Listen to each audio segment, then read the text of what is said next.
Well, howdy there, Internet people. It's Bo again. So, today we are going to talk about the most important election of your life. You've probably heard that before, right? You've heard that phrase, that saying. We're going to talk about that, and we're going to talk about a fairy tale. We're going to do this because I got a message. We'll start by reading that. Bo, I'm getting real heavy, most important election of your life vibes from the Democratic Party, just like 2016 and 2020. I just keep thinking about the boy who cried wolf. People who know me, you're already laughing because you know I do not like this story. I don't like that story. The boy who cried wolf, I do not like that story. It never made any sense to me. I'm not going to go full Garrick on you and tell you that the real moral to the story is never tell the same lie twice. I'm going to tell you it doesn't make any sense. The story doesn't add up.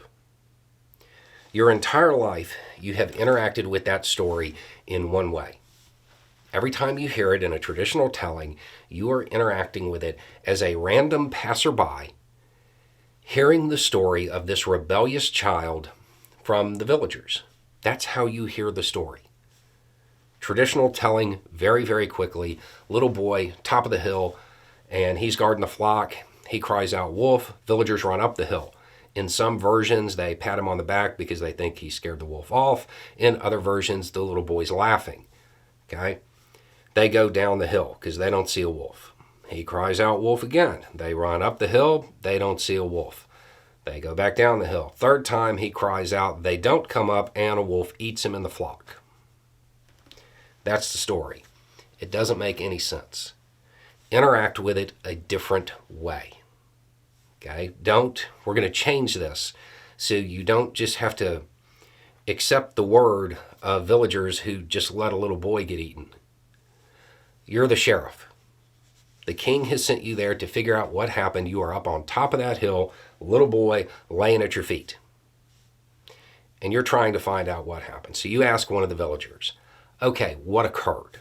Well, see, he was up here guarding the flock, and he cried out wolf, and we came up here, and there wasn't a wolf. I mean, it seems like there was a wolf. Like we have like teeth marks and everything here. Okay, what else? What happened then? Well, we went back down the hill. Okay, so wait. A little boy you trust with the village's economic livelihood told you there was a wolf. You came up here looking, didn't see one, and you just went back down the hill. Did y'all leave anybody else up here with him? No? Okay, so what happened then? Well, he cried out wolf again, and we came up here and there wasn't a wolf. Okay, stop saying that there wasn't a wolf. There was obviously a wolf. We have physical evidence of the wolf right here. What happened then? Well, we didn't see a wolf, so we went back down the hill. You didn't leave anybody else up here with him, check in the woods, nothing. Just went back down the hill. Okay. Then what happened? Well, he cried out wolf a third time and we didn't believe him. Wait, okay, stop. Wait. So, you no longer believe that this kid could do the job, but you didn't replace him? You didn't leave anybody else up here with him, even though he's tasked with guarding the financial well-being of the entire village. Yeah, I'm not buying this story. I'm going to be honest. What did you have against this kid? If you interact with that story any other way, it's not a story that has a moral about false alarms. It's a story that has a moral about actively looking for risks, about risk assessment.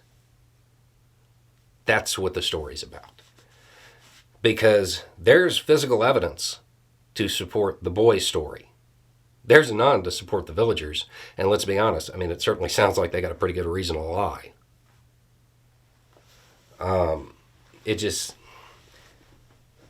When you interact with it in any other way, it certainly appears that maybe the wolf was there, but when, all the humans started running up the hill, he went and hid in the woods.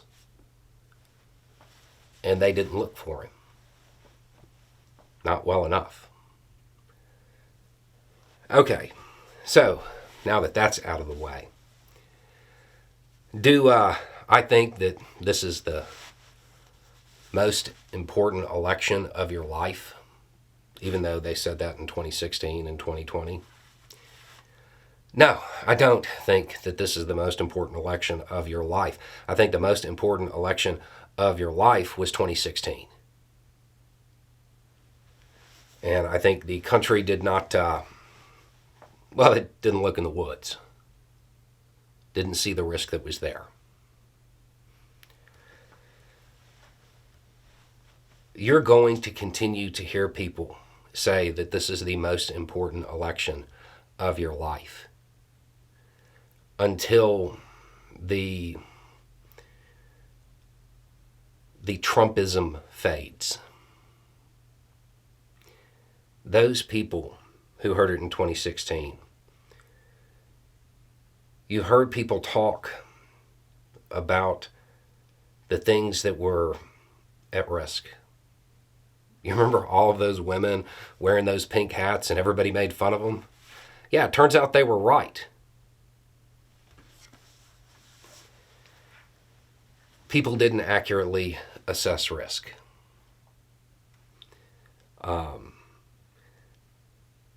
You're going to continue to hear that until Trumpism fades, because there's a wolf in the woods. And the thing is, in this case, that first time, people at least saw the wolf. It's not like the boy who cried wolf in the traditional telling, because we know what happened in 2016. We know what happened with the Supreme Court. We know the rights that were lost. We know the rulings that have come down. You're going to keep hearing it. I think it would have been better if people recognized the wolf back in 2016. But they didn't. Anyway, it's just a thought. Y'all have a good day.